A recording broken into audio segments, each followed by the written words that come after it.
Nightwatchers vlog. It is 7:10 in the morning. I'm just now getting off work.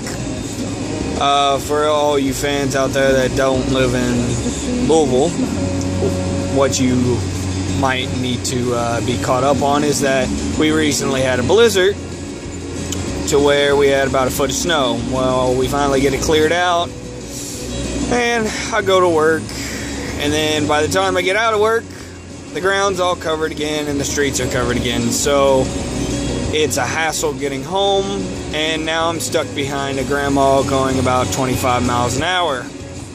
And I still have about, at normal speed, 10 to 15 minutes to get home. Oh, thank God, they're finally moving. Now let's see if this person goes any faster. And I am completely exhausted. I've worked... Oh, wait. Here they go. They finally started moving. Alright, well, that's just an update on what we're up to. So, Nightwatchers out.